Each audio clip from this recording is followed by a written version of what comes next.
അപ്പോൾ എല്ലാവർക്കും നമസ്കാരം. അപ്പോൾ ഇന്നത്തെ നമ്മുടെ പരിപാടി എന്താണെന്ന് വെച്ച് കഴിഞ്ഞാൽ നമ്മുടെ സോയാ ചങ്ക് വെച്ച് എളുപ്പത്തിൽ തയ്യാറാക്കാൻ പറ്റുന്ന ഒരു കറി. അപ്പോൾ ഇത് ചെറിയ ടൈപ്പ് സോയാ ചങ്കാണ്. നമ്മൾ സാധാരണ കടകളിലൊക്കെ വലുതല്ലേ നമ്മൾ കാണുന്നത്. അപ്പോൾ ഇത്തവണ ചെറുത് കണ്ടപ്പോൾ അത് വാങ്ങിച്ചു. അപ്പോൾ പിന്നെ മുറിച്ച് സമയമൊന്നും കളയണ്ടെന്ന് വെച്ചിട്ട് നമ്മൾ ചെറുത് വാങ്ങിയതാണ്. വലുതാകുമ്പോഴത്തേക്കുള്ള ഒരു കുഴപ്പം എന്താണെന്ന് വെച്ചാൽ നമ്മൾ മുറിച്ചിട്ടില്ലെങ്കിൽ അതിൻ്റെ അകത്തോട്ട് അതിൻ്റെ ഉപ്പും എരിവൊന്നും കയറാനൊക്കെ പാടണം. അപ്പൊ ഇത് നമ്മള് വെള്ളം തിളപ്പിച്ചിട്ട് അതിൻ്റെ അകത്ത് ഇച്ചിരി ഉപ്പും ഒക്കെ ഇട്ട് ഇത് അതിൻ്റെ അകത്ത് ഒരു 2-3 മിനിറ്റ് ഇട്ട് ഒന്ന് തിളപ്പിച്ചെടുത്ത സാധനമാണ്. നന്നായിട്ട് അത് കഴിഞ്ഞിട്ട് പച്ചവെള്ളത്തിൽ നന്നായിട്ട് കഴുകി പിഴിഞ്ഞ് എടുത്തിരിക്കണം. ചട്ടിയിലാണ് നമ്മുടെ പരിപാടി. നമ്മൾ ചട്ടി വെച്ചു, എണ്ണ ഒഴിച്ചു. പിന്നെ 1 ടേബിൾ സ്പൂണ് എണ്ണ ഒഴിച്ചിട്ടുണ്ട്. ഇത് നമുക്ക് കുക്കിംഗ് ഓയിൽ വേണമെങ്കിൽ എടുക്കാം, അല്ലെങ്കിൽ വെളിച്ചെണ്ണ വേണമെങ്കിൽ എടുക്കാം. നിങ്ങൾ ഏത് എണ്ണ ഉപയോഗിക്കുന്ന വെച്ചാൽ ആ എണ്ണ എടുക്കുക. അപ്പൊ നമുക്ക് പെട്ടെന്ന് ഇനി ഇതിന്റെ പരിപാടികൾ അങ്ങ് ചെയ്യാവേ. അപ്പൊ നമ്മള് തേങ്ങാക്കൊത്ത് എടുത്ത് വെച്ചിട്ടുണ്ട്. കൂട്ടത്തില് തേങ്ങാക്കൊത്താണ് ഇച്ചിരി മൂപ്പനുള്ളത്. അപ്പൊ തേങ്ങാക്കൊത്തിനെ തന്നെ നമുക്ക് ആദ്യം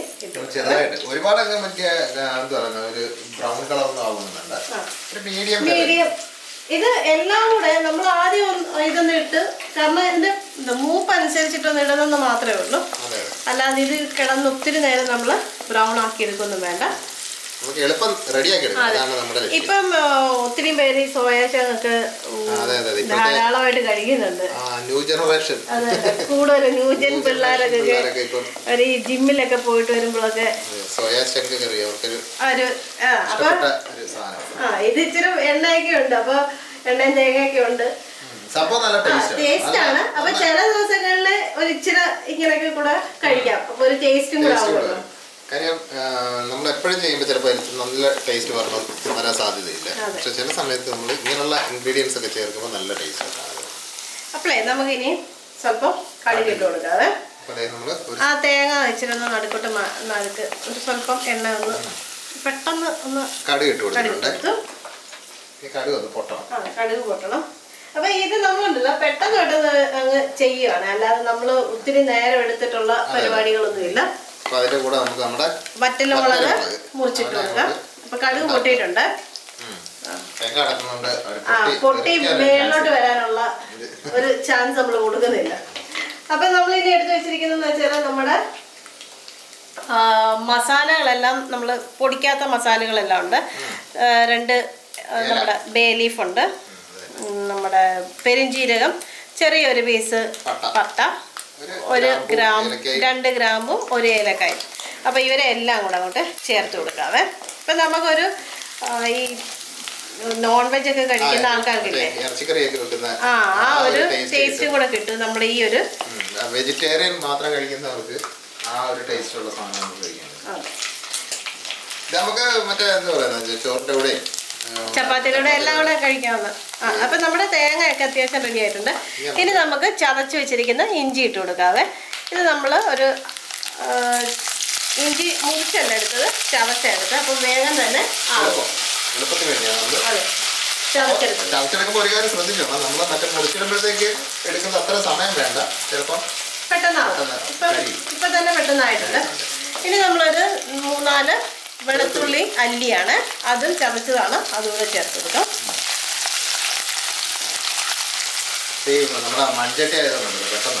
ഇതിന്റെ ഒരു പ്രത്യേകത എന്താ പറയാ, തേങ്ങ നമ്മൾ വറക്കത്തില്ലേ, അപ്പൊ തന്നെ ഒരു പ്രത്യേക മണോ. അടിപൊളിയായിരിക്കും. അപ്പൊ ഇനി നമുക്ക് നമ്മുടെ കുരുമുളക് ചേർത്ത് കൊടുക്കാം. അതൊരു ചതച്ചെടുത്ത 4-5 കുരുമുളകാണ് നമ്മൾ എടുത്തിരിക്കുന്നത്. കുരുമുളകിന്റെ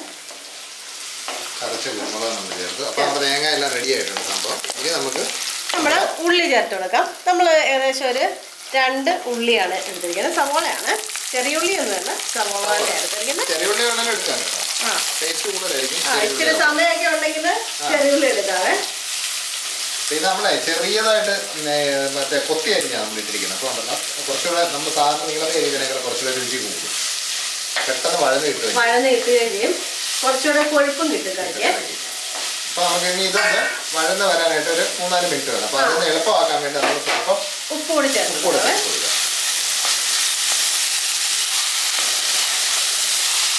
അപ്പോൾ നമ്മളത് വഴനാനുള്ള ഉപ്പ് കൂടെ ചേർത്തിട്ടുണ്ട്. ഇനി 2 മിനിറ്റ് 2 മിനിറ്റ് ഇത് തന്നെ ഒന്ന് വഴറ്റിയെടുക്കാം. ഒന്ന് ഇളക്കി കൊടുത്ത് നമുക്കൊന്ന് വഴറ്റിയെടുക്കണം. അപ്പോൾ അത് വഴറ്റിയിട്ട് നമുക്കിനി ബാക്കി പരിപാടി 2 മിനിറ്റ് വഴറ്റിയാൽ മതി. അപ്പോൾ അത് കഴിഞ്ഞിട്ട് നമുക്ക് ബാക്കി പരിപാടി ചെയ്യാം. ഏകദേശം ഒരു 2 മിനിറ്റ് നമ്മളിതൊന്ന് വഴറ്റിയിട്ടുണ്ട്. അപ്പം പൂർണ്ണമായിട്ടും അങ്ങ് വഴന്നിട്ടില്ല സംഭവം. അപ്പം നമുക്ക് കുറച്ച് കറിവേപ്പില കൊടുത്ത് കൊടുക്കാവേ. അപ്പോൾ 2 തണ്ട് കറിവേപ്പില നമുക്ക് ഇപ്പം കൊടുക്കാം. അപ്പോൾ ആ കറിവേപ്പിലയുടെ ആ ഒരു മണമൊക്കെ കൂടെ നമുക്ക് ഉള്ളിയും മസാലകളൊക്കെ നമുക്ക് പിടിക്കും. മസാല നമ്മൾ ചേർത്തില്ല, ഉള്ളിയല്ല. അപ്പോൾ നമ്മൾ ഈ ഒരു സ്റ്റേജിൽ തന്നെ നമ്മളിപ്പം മുളക് പൊടിയും ഒന്നും ചേർത്തിട്ടില്ല. അതിന് മുമ്പേ തന്നെ നമ്മുടെ സോയ അങ്ങോട്ട് ചേർത്ത് കൊടുക്കണം.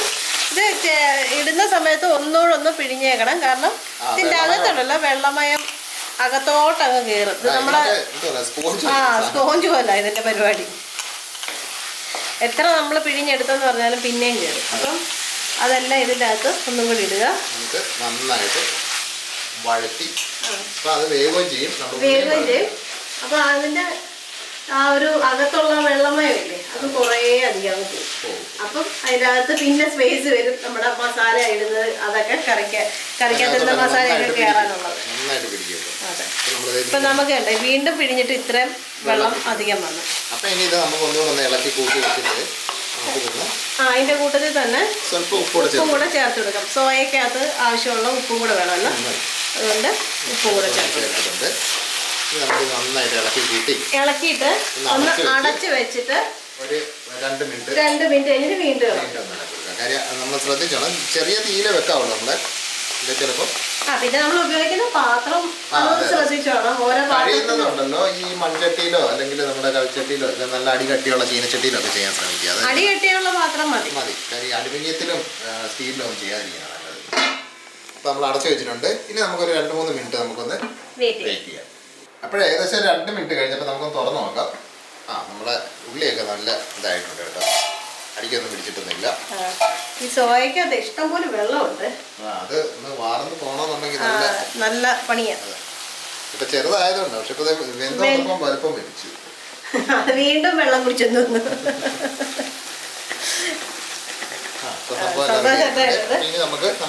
മസാലകളെല്ലാം ചേർത്ത് കൊടുക്കാം.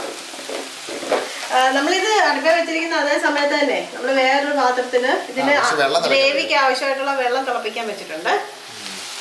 അപ്പോൾ ഇനി നമ്മൾ മസാലകൾ ചേർത്ത് കൊടുക്കാം. നമ്മളിവിടെ കാശ്മീരി മുളക് പൊടിയാണ് ചേർക്കുന്നത്. അത്യാവശ്യം നല്ലൊരു കളറും കിട്ടും, ഒരു കൊഴുപ്പും കിട്ടും. മഞ്ഞപ്പൊടിയെ പിന്നെ നമ്മുടെ മല്ലിപ്പൊടി, ഗരം മസാല. ഗരം മസാലയൊക്കെ നമ്മൾ വീട്ടിൽ തന്നെ പൊടിച്ചു കേട്ടോ. അതെ, നമ്മൾ ആദ്യമേ മസാല കുറച്ച് ചേർത്തിട്ടുണ്ടായിരുന്നു, മറ്റേ പൊടിക്കാത്ത മസാല ചേർത്തിട്ടുണ്ടായിരുന്നു. പക്ഷെ എന്നാലും ഗരം മസാല കൂടെ ചേർക്കുന്നത് നല്ലതായിരിക്കും. എന്നാലേ ഉണ്ടല്ലോ അതിന്റെ ആ ഒരു ടേസ്റ്റ്. അതെ തന്നെ. ഇനിയിപ്പോൾ ഇതിന്റെ ഈ പൊടികളുടെ ഒക്കെ പച്ചമണം ഒന്ന് മാറുന്ന വരെ നമുക്ക് ഒന്ന് ഇളക്കി കൊടുക്കണം. അപ്പം നമ്മളൊരു കാര്യം ശ്രദ്ധിച്ചാണ്, എപ്പോഴും നമ്മുടെ തീ കുറച്ചേ വെക്കാവുള്ളേ. ഇപ്പം ഏകദേശം പച്ചമണമൊക്കെ ഒന്ന് മാറി റെഡി ആയിട്ടുണ്ട്. മുളക് ആവശ്യം കൂടുതലുണ്ടെന്നുണ്ടെങ്കിൽ കുറച്ചുകൂടെ കൂടുതൽ എരിവ് വേണമെന്നുണ്ടെങ്കിൽ മുളക് പൊടി വേണമെങ്കിൽ ചേർക്കാം. അല്ല ഈ കാശ്മീരി മുളക് പൊടി തന്നെയാണെങ്കിലേ കുറച്ചുകൂടെ ചേർത്താൽ കുറെ കൂടെ കളറും കിട്ടും, കുറെ കൂടെ എരിയും ആവശ്യത്തിന് കിട്ടും. വേണം കേട്ടോ കളറ്. ഒരു ശകലം നമ്മുടെ കാശ്മീരി പൊടി കൂടെ ചേർക്കും. അതാകുമ്പോൾ പേടിക്കണ്ടല്ലോ, എരിവ് കൂടുമെന്നുള്ള പേടി. കളറ് മാത്രമേ വരത്തുള്ളൂ. പിന്നെ വേണം നമുക്ക് 2 പച്ചമുളക് കീറിയിട്ടാലും കുഴപ്പമൊന്നുമില്ല. അത് ഓരോരുത്തരുടെ നമ്മുടെ ഇതനുസരിച്ച് വീട്ടിലെ സാധനങ്ങളുടെ എന്തൊക്കെ ഇരിപ്പുണ്ടെന്നുള്ളത് നമുക്ക് എല്ലാവരുടെയും വീട്ടിൽ പല രീതിയിലായിരിക്കും. അപ്പോൾ അതുപോലെ ചെയ്താൽ നമുക്ക് എരിവ് വേണം, കളർ വേണം. അപ്പം നമ്മുടെ പച്ചമണമൊക്കെ മാറിപ്പൊടി എല്ലാം റെഡി ആയിട്ടുണ്ട്. ഇപ്പം ഇനി നമുക്ക് നമ്മൾ തിളപ്പിച്ച് വെച്ചിരിക്കുന്ന വെള്ളം ഗ്രേവിക്കാണ്. ഒരുപാട് വെള്ളം നമുക്ക് എന്തുമാത്രം ഗ്രേവി വേണം, നമ്മുടെ കൂടെ കഴിക്കുന്ന സാധനം എന്താണ് അതിനനുസരിച്ചുള്ള വെള്ളം ചേർത്ത് കൊടുത്താൽ മതി.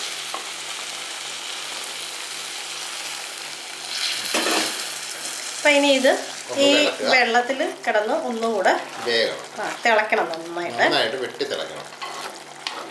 ഇപ്പൊ തന്നെ തിളക്കാൻ തുടങ്ങിയിട്ടുണ്ട്. നല്ല ചൂട് വെള്ളമല്ലേ നമ്മൾ ഒഴിച്ചത്. പെട്ടെന്ന് പച്ചവെള്ളം ഒഴിക്കല്ലേ, പച്ചവെള്ളം ഒഴിച്ചു കഴിഞ്ഞാൽ ഒന്നാമത്തെ കാര്യം ഈ സോയയുടെ അകത്തോട്ടെ വെള്ളം കയറും. അപ്പൊ വീണ്ടും നമുക്കൊരു പച്ച ചോര സാധ്യത, അതുകൊണ്ടാണ് നമ്മൾ ചൂടുവെള്ളം ഒഴിക്കുന്നത്. അത് നമ്മളെ ഇത് റെഡി ആയിട്ടുണ്ട്. അപ്പോൾ ഒരു 1 മിനിറ്റ് കൂടെ ഒന്ന് അടച്ചു വെക്കാവേ. അപ്പോഴത്തേക്ക് നമ്മുടെ കറി റെഡിയാവും.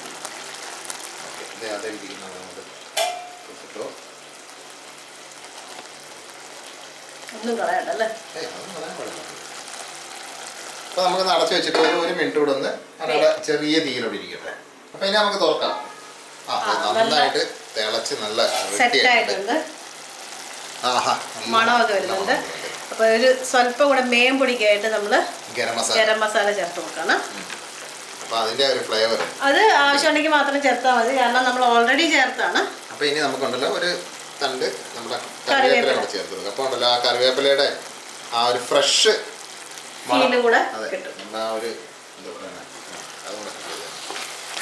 നമുക്ക് എല്ലാം ഒന്നുകൂടെ ഇത് ഗ്രേവി നീട്ടിയോ കുറുക്കിയോ എങ്ങനെ ആവശ്യമെന്ന് വെച്ചാൽ അതിനനുസരിച്ച് ചേർക്കണേ. വെള്ളം കൂടുതലോ കുറവോ ചേർക്കാവേ. പിന്നെ കളർ കൂടുതൽ വേണമെന്നുണ്ടെങ്കിൽ മുളക് പൊടി കൂടുതൽ ചേർക്കാം.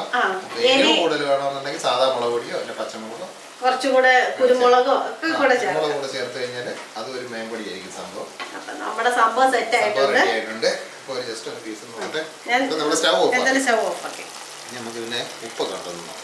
ഓൾറെഡി സോയ വെന്തതായതുകൊണ്ട് ബാക്കി കാര്യങ്ങൾക്കുള്ള സമയം എടുക്കത്തുള്ളൂ. ഉപ്പ് റെഡിയാണോ? ഉപ്പ് കറക്റ്റാണ്, എരിയും കറക്റ്റാണ്. ആ മസാലക്കൂട്ടുണ്ടല്ലോ നല്ല സൂപ്പർ ആയിട്ട്. അപ്പൊ ഇത് ഇനി ഒന്ന് അടച്ച് 1 മിനിറ്റ് വെച്ച് കഴിഞ്ഞാല് പിന്നെ നമ്മൾ കഴിക്കാൻ നേരം ഉണ്ടല്ലോ അതിന്റെ ആ ഒരു മണവും എല്ലാം കൂടെ വരുമ്പോഴത്തേനും കിടുക്കാച്ചിയായിരിക്കും. അപ്പൊ നമുക്ക് ഇതൊന്നും കൂടെ ഒന്ന് കൂട്ടി വെച്ചിട്ട് നമുക്കൊരു ആവി പോകാതെ നമുക്കൊന്ന് അടച്ചു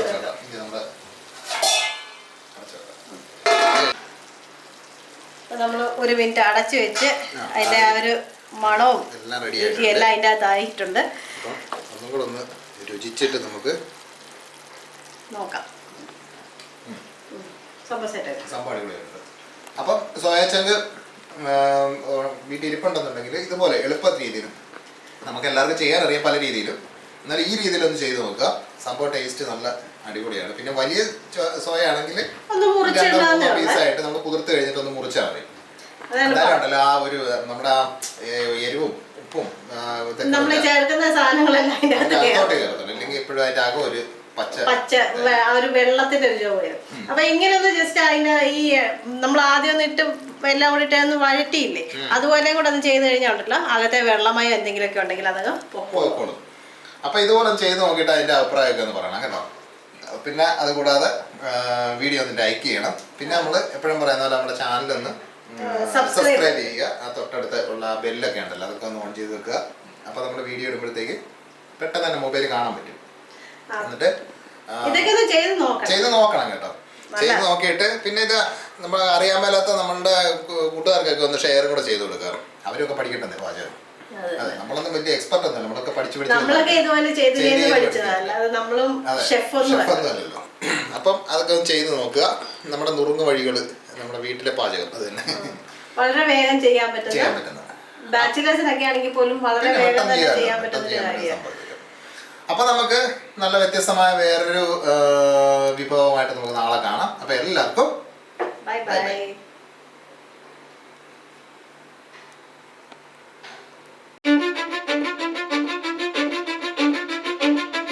Cause I don't give a fuck what you say.